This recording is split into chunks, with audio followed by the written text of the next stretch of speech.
Hi guys, we're getting ready to do a bag and I'm kind of designing it as I go. I had to restart this, so you may see a little different than what you saw in the sneak peek picture I posted on my blog. What this is going to do is we're going to cast on the first 10 pegs on one side of the loom. We're going to create the strap part of the bag, and the idea is to create the strap, cast it off and set it aside, and then move on to the next step. So we're going to cast on, and you can choose whatever cast on you want. I'm just going to keep it E-wrap because, again, we're going to be taking this off and using it later. It does not have to be perfect. Do not bring your tail in. That's one thing I would say too, is if you can, leave your tail hanging down so that way you can kind of use that to pull, and it'll kind of let you know where your first loop was. So again, we're just going to wrap, E-wrap, but again, you can do a different stitch if you want, but we will be adding this to the bag later. And what I did is I put a stitch marker at the end. So I'm just wrapping the 10 pegs.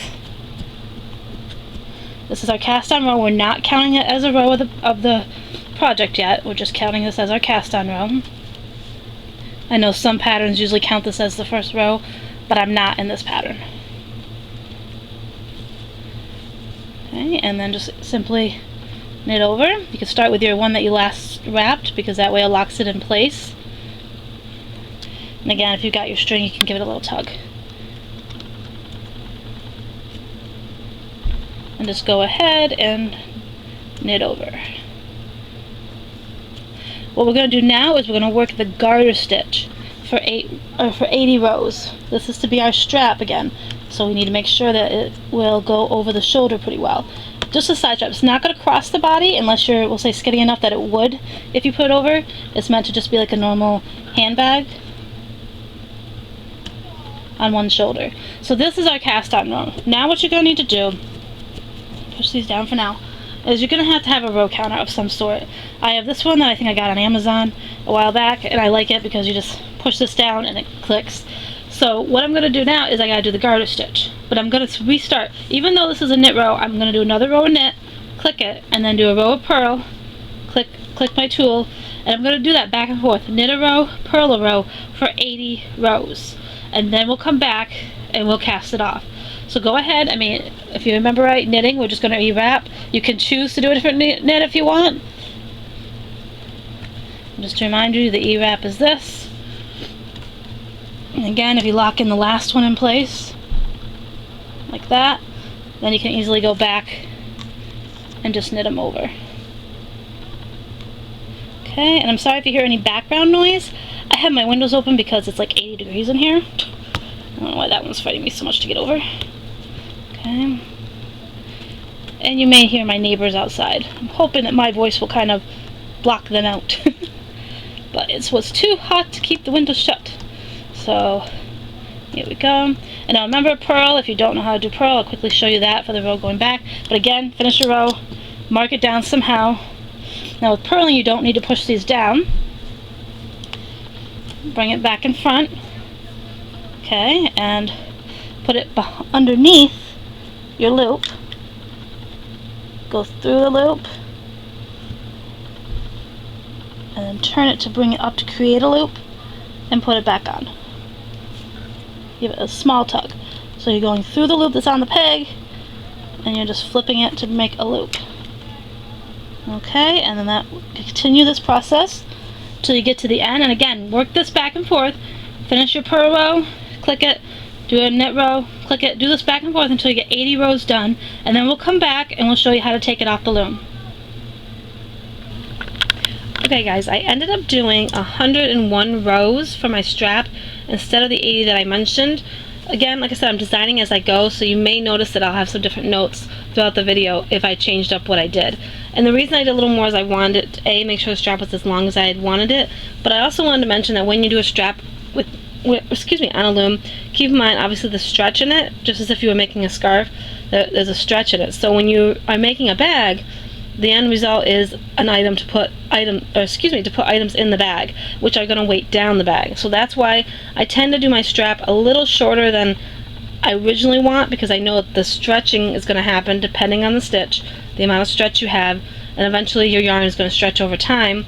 Also, the bag itself that's knitted, even depending on the stitch, could get stretched a little bit over time as well. So you kind of want to compensate for that by making things sometimes a little smaller than what you think. Now, we're going to cast this off and reposition it. Originally I was going to move it around, but I realized it's easier if I just cast it off. That way the end side and the beginning side will be around the same size. So I'm just going to do my crochet cast off, and I'm only going to do one chain in between. So remember, we do the one, knit over once. I'm going to move it over to the next one, knit it over, wrap it one more time to give us that chain in between, move it over, knit it over, wrap it one more time. Okay, and I'm going to move it over.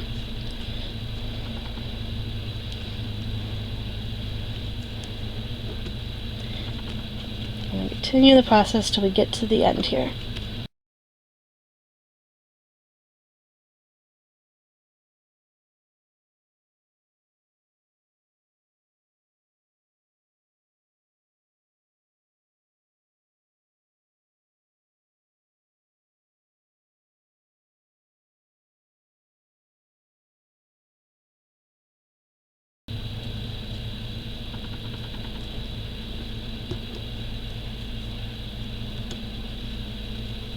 Okay. Flip it over.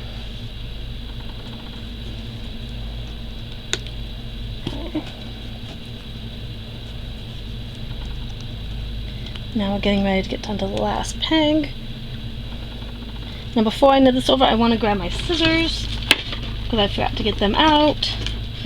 So we're going to take our scissors to have ready so that we can cut that last one. And we're going to do our knit over. We're going to trim this. Probably like 5-6 inches, doesn't have to be a lot. And now we're going to put this loop through there. So what I'm actually going to do this time is I'm almost going to act like I'm purling it, so that I can have that through that loop. And then take it off and give it a tug. Set that aside for a minute. So this is our one side. Now again, you're going to say, well, maybe you should have did more chains because it's not going to match. What we're going to be doing will help. It won't matter about how it looks right here. Now what we're going to do with this, now I'm actually going to strap, is we're going to start it at one end, reattaching it back on, and stretch it to reattach it to the other side. So your strap in itself needs to be long enough to go from one side of your loom. I mean, it's pretty much covering it, if you can see. And that's how we want to do it. So we're going to start on this side. Now the reason I'm reattaching this first before I do the flap is that way it's already on there, it's already ready to go. So you're going to kind of tuck this down into the project a little bit, and you're going to reattach some of the loops.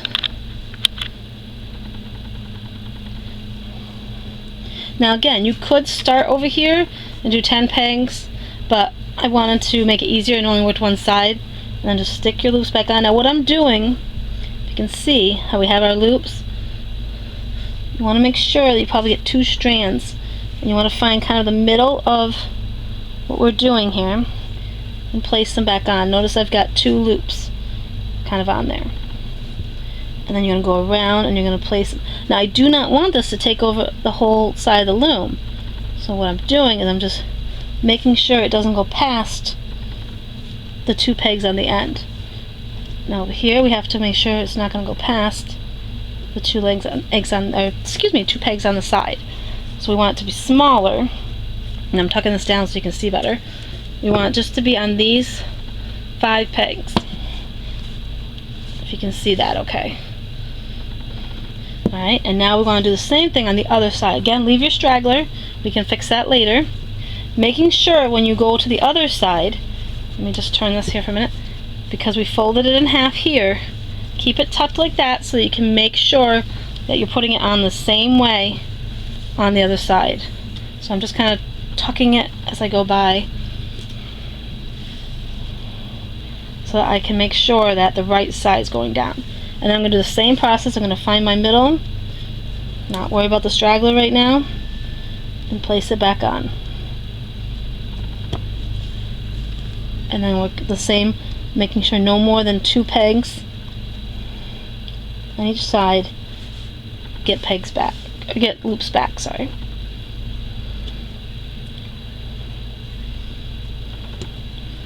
And again, if you pull it through like this, what will happen is we will now be attached to the loom. We'll have our strap here, we'll have our strap there, and we will be attached to the loom once we work the other part.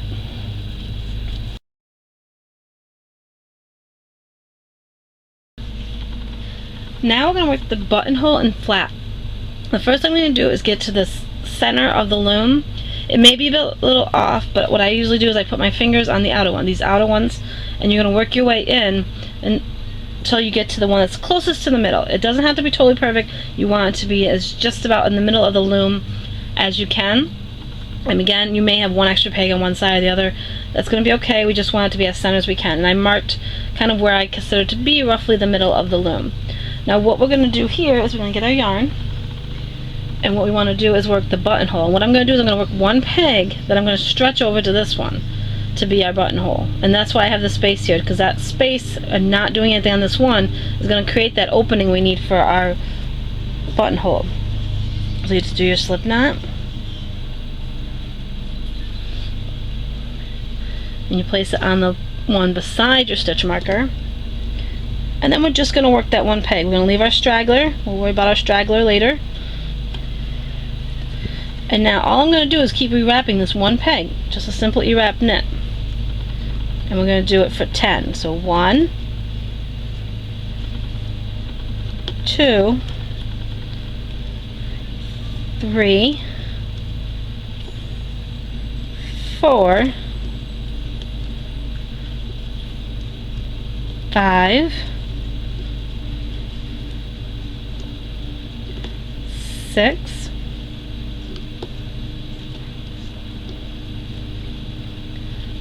7, 8,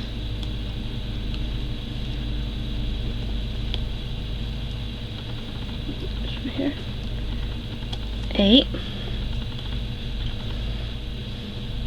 9, and 10. Now what we need to do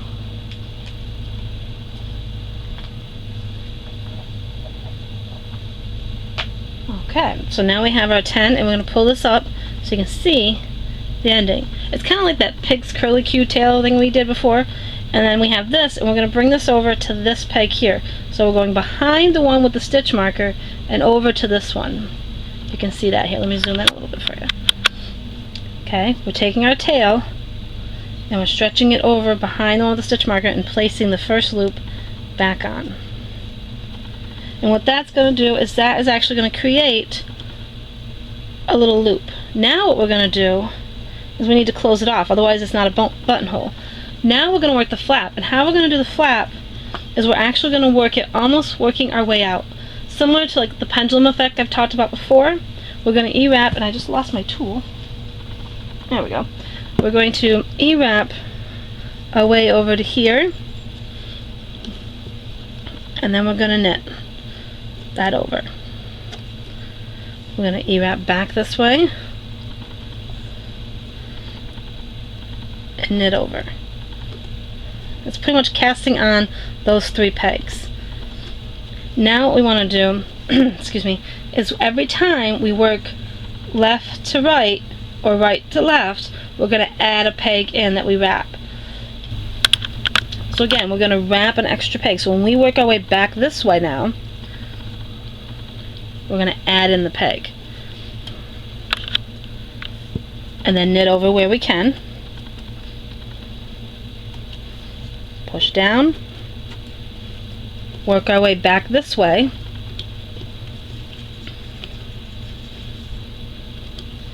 and then add in a peg. Knit over. Oops.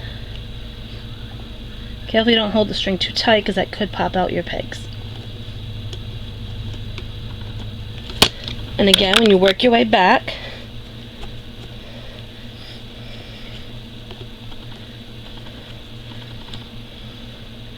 simply add a peg in. And you're going to keep this up. We're just doing an E-wrap in the front. If you want to do a different stitch out, go for it. This is just like the basic, I don't know, I just wanted to keep the bag kind of simple in design so that you can modify it pretty easy for what you want to do. And what we're going to do again, like I said, working our way back, we're just going to add a peg in. And that's all I'm doing. I bet there might be another way to do like an increase, but I just want to keep this kind of simple. So we got that one, but we need to add one more in. And this should work up fairly fast. I'm going to go off camera and finish working this up. Now, the reason we also put the strap back on is to know where to stop with our triangle. Okay, if you look, we're not going to go past this line. So when you're doing your back and forth, you're going to go until you get to this peg. You're not going to do anything with these. We'll do that in the next part. So your triangle part flap is only going to go to this peg right here, to the third peg in from the side, on both sides. You're just going to work it to the last empty peg that you have, so don't go past that. So keep working this pattern back and forth, and again what you're going to see, just to show you, is we do have our buttonhole right there, and we'll modify it a little bit when we get it done, but there's our buttonhole for our flap. And I just want to show you. So keep working your way again back and forth to do the pendulum effect until you get to those pegs, and then I'll show you the next step, which is to actually work on the actual bag itself. Now I'm on my last work back through in order to add my loop over this way. I've already done all the way over to this side before it hits that peg. So we're going to knit this over, but because we have this last loop here, it's not going to be locked into place until we do another row back and forth. So I'm knitting this over, and then what I'm going to do is I'll show you what we have so far.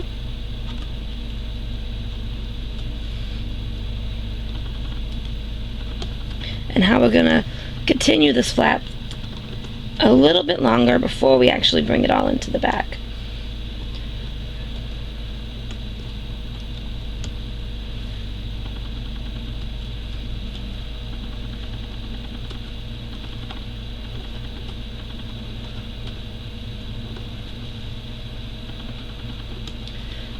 You're going to see that the flap's not that long, and that's why I'm going to actually work this a little more.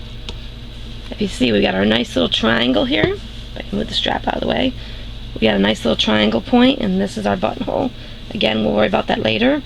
What I want to do is I want to make this, obviously, the strap's not that, or the flap, excuse me, is not that big right now. What I'm going to do with my row counter is I'm going to go back and forth, because again, this one's not locked in yet until I do another row across. So I'm going to go back and forth for 10 rows just to get this flap a little bigger. Well, 10 to 20 rows. I'm going to do that many and see how many I want to do as I get going, and then I'll come back and obviously tell you how many I did. But I'm going to work it back and forth just so our flap is a little longer for down on the bag. Now it's time to work on the whole bag. Again, we got our flap here, we got our buttonhole that's going to go on the bag. And I worked it 16 more rows just to give it a little more depth to go across the bag. Now what we have to do is make it the actual bag part, and what we're going to do is my yarn is starting over here. We're going to wrap the whole loom in around, and then we're going to wrap it again until I have these pegs here and these pegs here with enough to do a 1/2 stitch.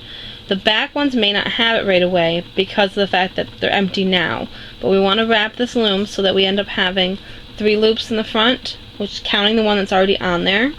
And again, that won't mean that there won't be as many on there. So we're going to just wrap. And again, my yarn is starting in this part, so we're just going to wrap the loom.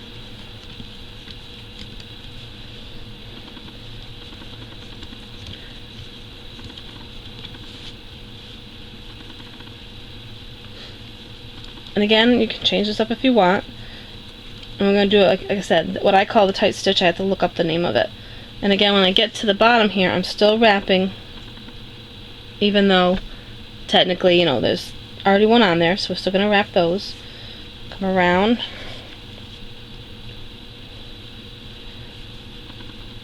And making sure that any stragglers aren't going to be in our way. Like right now, the straggler got in the way, so we're going to move that over.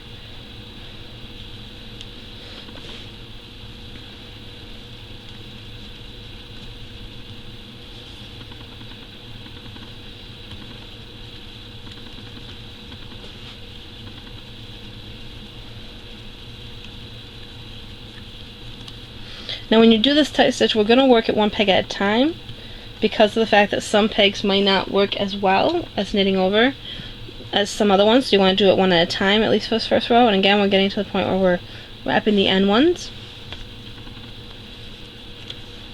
and working our way back to the beginning. And working our way back to the beginning, which is this starting peg here. So once we're here, we're going to leave that alone because we only have 2 loops on it, as you can see. These ones are getting ready to have 3, so we're going to work them now. So again, we're working the ones that have 3 now, and not worrying about the other ones right now. So we're skipping that one right now, and then we're going to wrap the next one. So again, we have 3 loops on this one. We're going to take the bottom loop up and over the top 2. Wrap the next one, the bottom one, over the top 2. And continue this process on all the pegs that have enough to do this with. And as you notice in the back, we're not going to have that right now. So we're not going to be worrying about knitting these over, these back ones over, until they have 3 loops as well, until we can do the one at a time like we're doing here on the front. So go ahead and keep going around and do all the ones. Now keep in mind over here you're going to have some too. The back may not have some, but the sides may. So go ahead, and work the process of just doing all the pegs that have the ability to have a bottom loop over 2.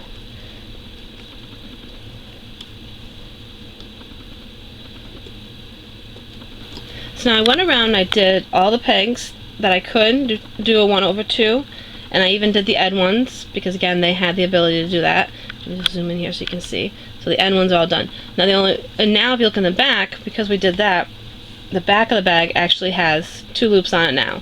So now we can do the process of all the going around and giving all the pegs that tight stitch. And I want to do that for at least about probably 10 rows and then move on to a different stitch pattern. So go ahead and keep doing this tighter stitch. Again, the bottom loop over the top 2 for 10 more rows, and then we'll come back and we'll move on to the next stitch pattern for the rest of the bag. So we went around and we did 10 rows with our row counter doing that tighter stitch I told you about. And I'm not sure how well you can see it. I'm going to try to zoom in here so you can see that this is the part that was just a normal E-wrap. You can kind of see through it. But up here is the part that we're doing the tighter stitch, and what it actually does is it makes it tighter together. So what I want to do now is I've already marked the pegs for when I do the next step after this one I'm going to show you, but I want to make sure all the pegs are starting off at the same point before I do the next stitch pattern. So what I'm going to do now is I'm going to wrap all the pegs, and I'm going to take these 2 bottom loops that we still have on here and move them over. So I'm going to be doing like a 2 loop over a 1 loop so that all the pegs will end up having just 1 loop left before we move on to the next final, well, not the final step, but the step before we would take this off. And then I'll show you what we're going to be doing and why I have these stitch markers on here and what stitches we're going to be doing on those. So again, we're just going to go ahead, oops, where's my yarn here? We're just going to go ahead and I'm just going to wrap. I'm going to wrap. And what I want to do is I want to take the loops that are on there, the 2, and come over the 1. The reason I'm doing this is because the stitches are kind of tight. If I weren't to start everything over with a 1 loop on there, when we go and do the next stitch, which is actually going to be doing chunky stitches and continuing with this tight stitch, I want them all to start at the same base. So that's why we're going to start by making sure that all of them only have 1 loop on it, and then I'll show you the difference between those 2 stitches. There's going to be more wrapping involved with this part after this, so you're going to have to pay attention to what pegs you have marked and what pegs you don't. So go ahead and keep going around until you have just the 1 loop on the peg, and then we'll come back and we'll move on to the next part. Now comes the part where we're going to work different stitches on where you see my stitch markers. Now there are some loomers that say they get like painter's tape and they'll put a piece along the edge and they can write what they want to do in each peg, so you can go ahead and do it that way too. I just had these on hand, I didn't have the painter's tape.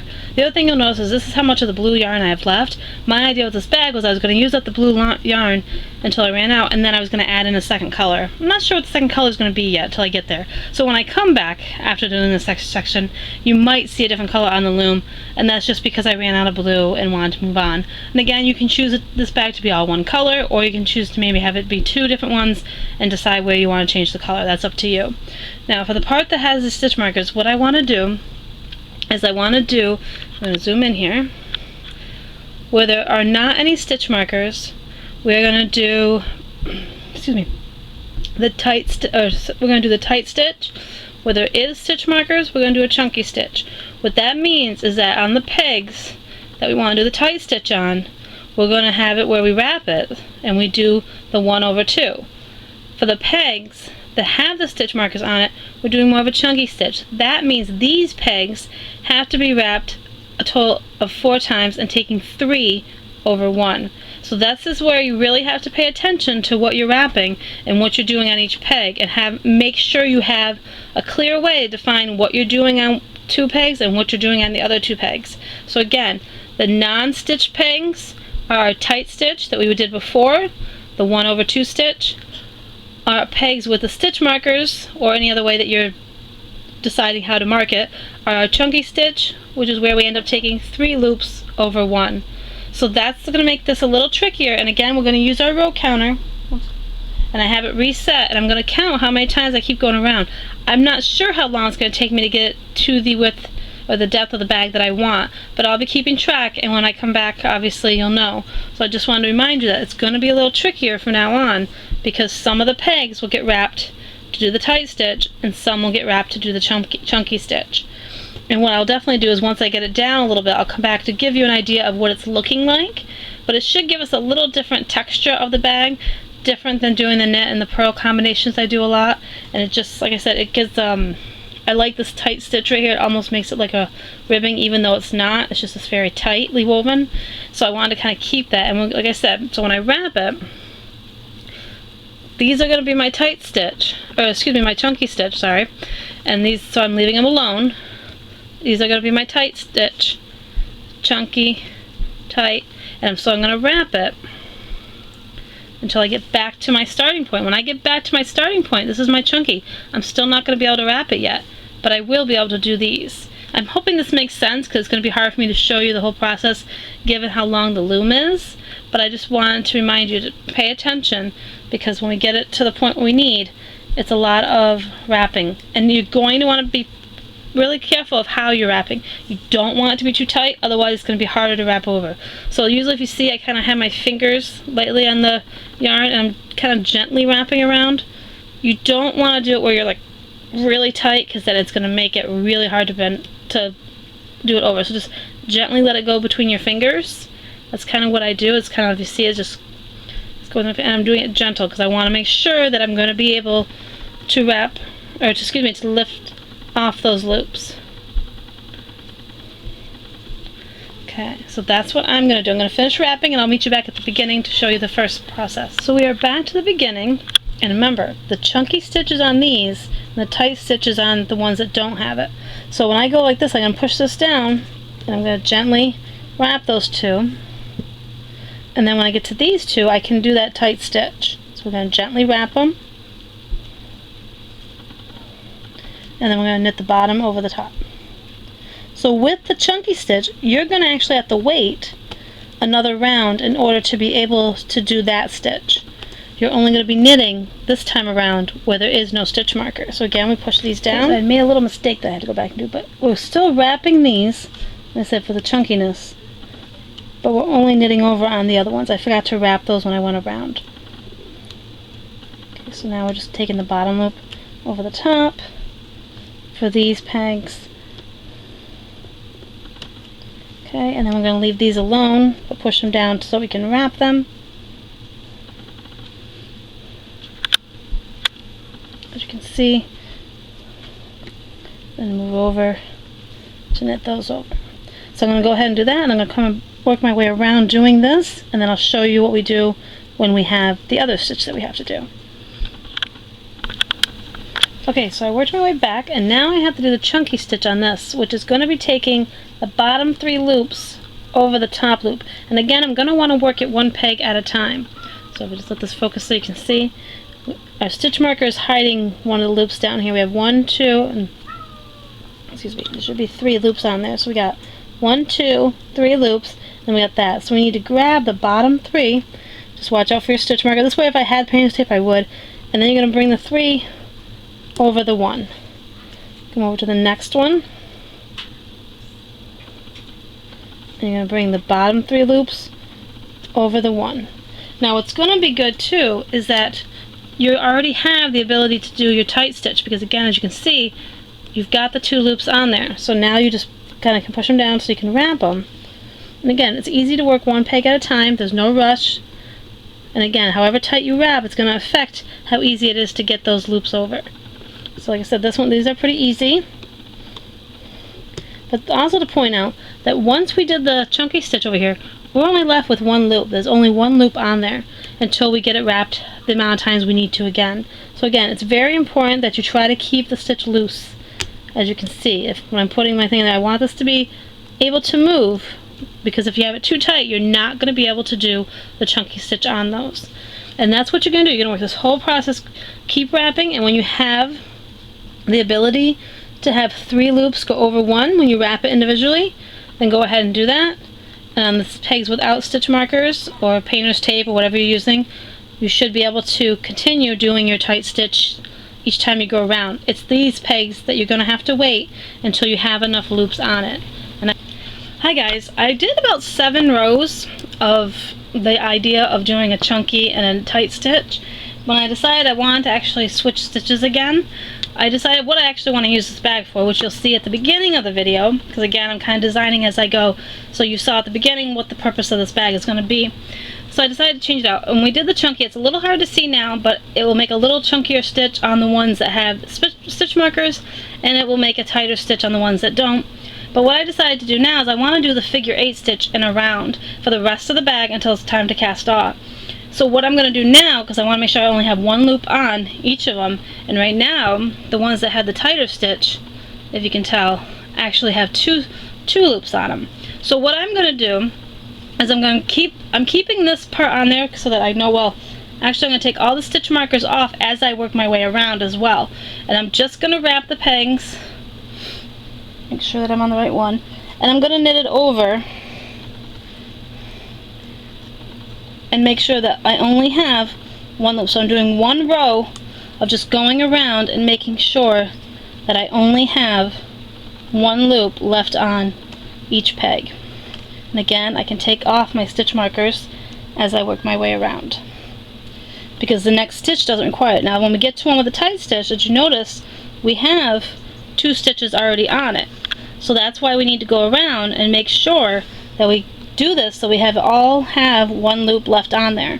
So just go ahead and work your way around so that you have 1 loop left on each peg, removing stitch markers or the painter's tape that you put on to keep track of your progress. And then we'll come back and I'll show you the figure 8 stitch again.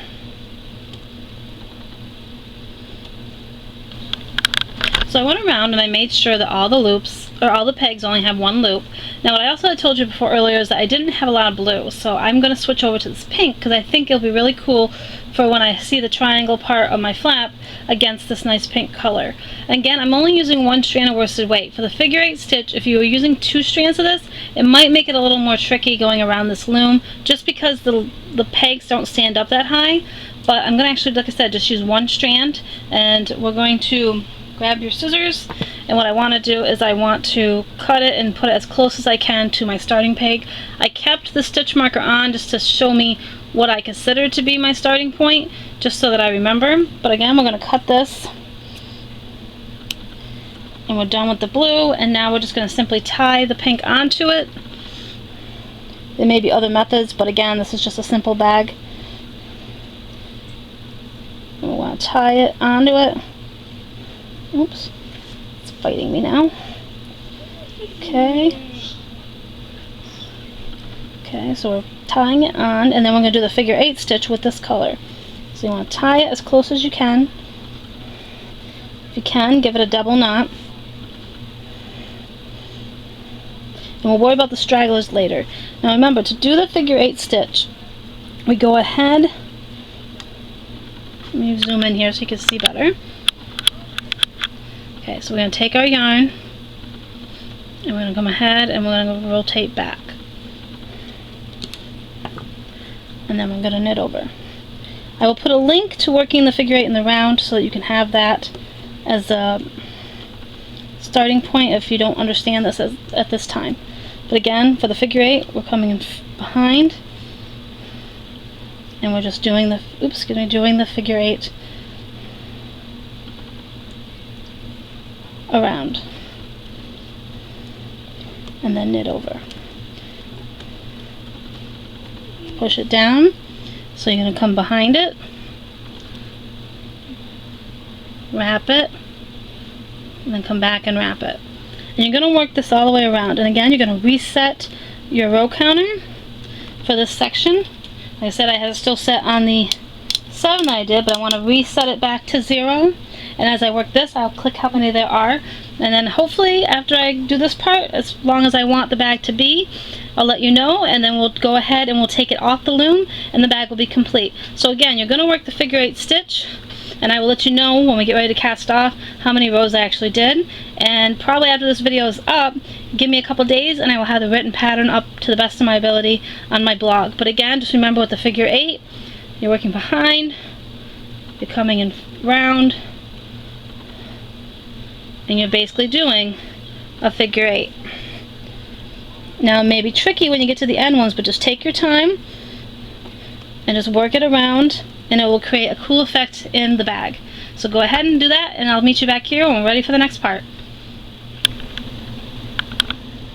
We're now at the part to take the bag off the loom. I went ahead and did the figure 8 stitch for 25 rows, and what you see what the figure 8 stitch does is it makes it more like an open weave, which I think would be really nice for in the summer, and great as the bag that, you know, you can just drop some things in, whether you're going to the beach or going to the library, something like that. That's why I kept it a little more open weave than I normally would for a bag. But you can decide to change it up by using 2 strands, and that would give you a smaller, possibly figure 8, so you wouldn't have as much of a gap. I just really like the look of it with 1.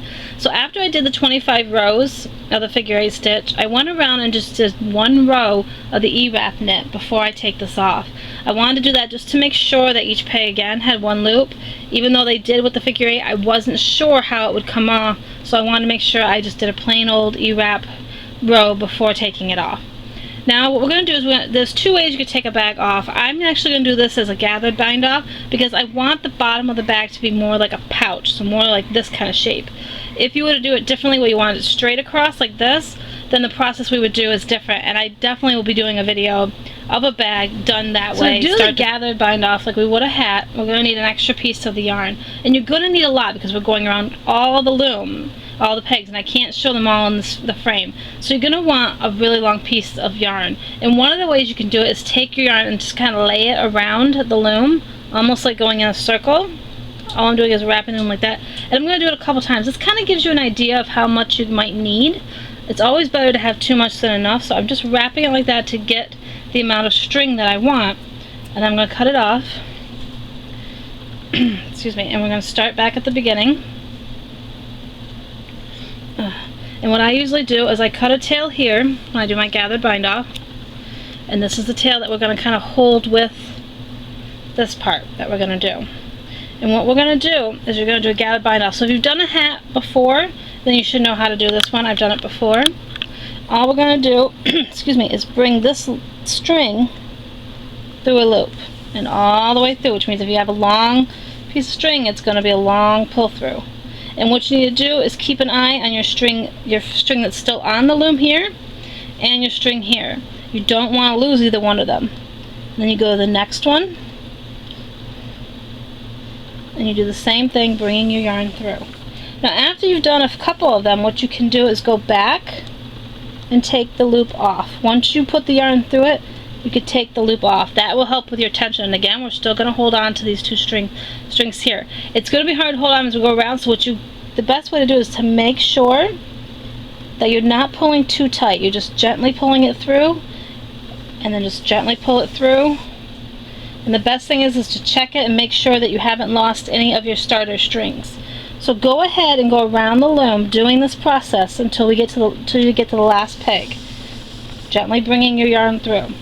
And again, after you do a couple, go ahead and take it off the loop, or take it off the peg. So go ahead and do that, and we'll be back when we're down to our last peg. Okay, we got the last loop here that we're bringing it through. It's a little stretched because of me moving the loom.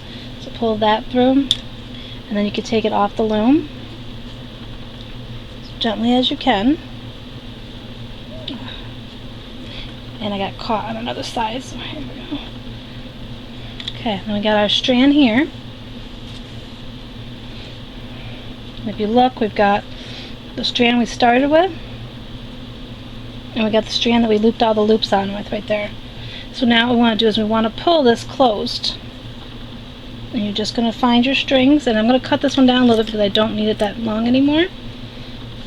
And we're going to grab our strings, and we're going to pull. And what this will do is close off the bag. So let me just get it. See, as we're pulling it, it's closing off the bag. Now what I usually do is I turn the projects inside out. So let me turn this inside out really quick, so that when I close it off, I'm doing it on the inside of the bag or the hat, whatever you're doing. So this is our closing off part. So you're just going to find your string that you were pulling before. And you see we're getting a smaller hole here. Just gotta close it off a little more. Okay, and now we want a crochet hook. That's what I usually kind of use. And you're gonna check, if you want to check to make sure it's closed off, put your hand inside and see if you can see it. If you can see it, you can try tugging it a little more. But if it's open a little bit, it'll be fine, because you're not, depending on what you put in here. If you put something small, yeah, it won't work. But if you're gonna be putting any big items in, they won't go through. Now what you want to do is you want to work it onto the other side. So we're going to go into one of our loops here on the opposite side where our strings are and bring one of the strings over. What this will help do is close off that hole even more, because now what we can do excuse me, is when we tug, this is really not cooperating very well, is when we have our tight string here and we have the one across the other side, we can tie them together. And we still have our straggler here that we can tie to another one. The more knots you have, the stronger it's going to be. And again, you have your crochet hook lets you kind of pick a loop on the other side to bring some of the yarn through a little easier. And then again, you're just going to play basically the tying game. You're just going to tie it as tight as you can. And you're going to make sure that all strings kind of get tied together. And once you're all done, once you got it closed off as much as you want, what I would say to do is take all your strands, your stragglers that you had from the project, and put them all through to the other side.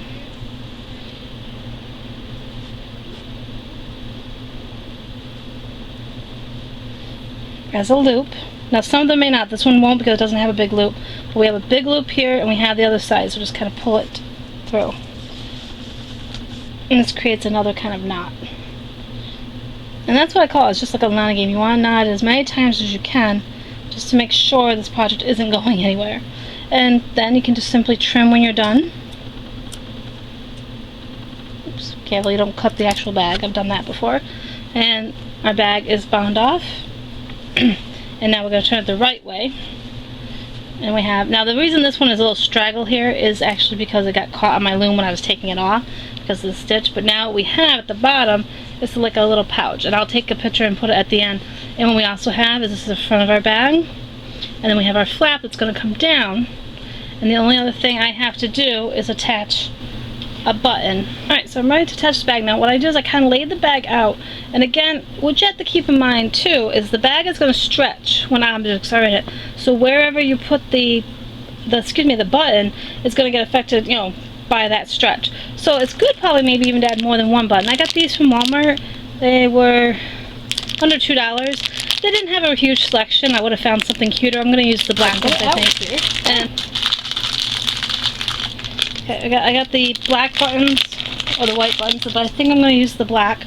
And what I like is I purposely picked them out to be pretty decent size the holes, because I figured that's going to make it really easy for my yarn to go through versus a smaller hole. So I actually need to find my smaller crochet hook. It will actually fit through the holes and make it easier for you to stick your yarn through. Like for example, I'm going to actually be using black, so I don't know why I have these in the way.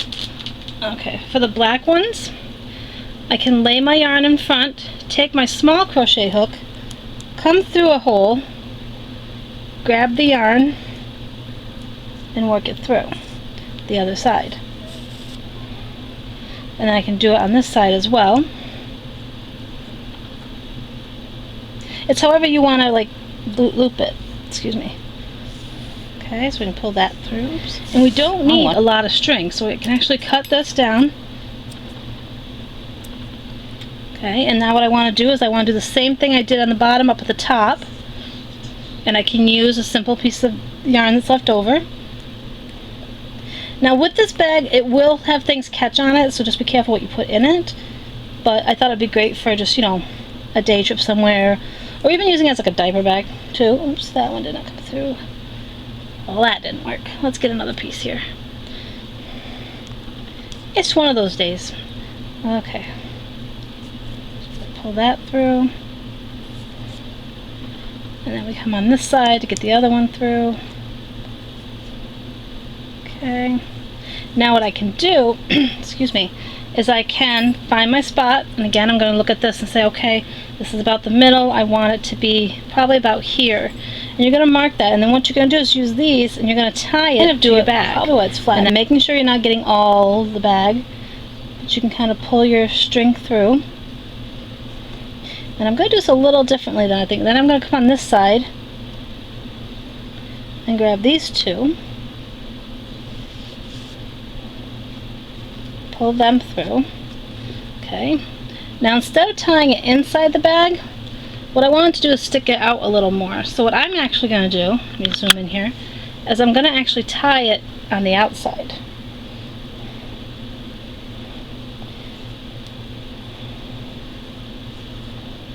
Give it a nice tug. One more. I just add the one, and then I can cut off the stragglers.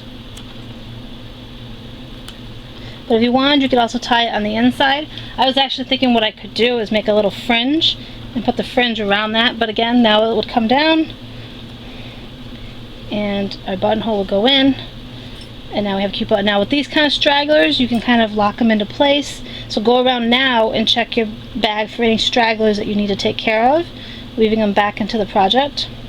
And I just think it'd be great for in the summer. Have a nice day.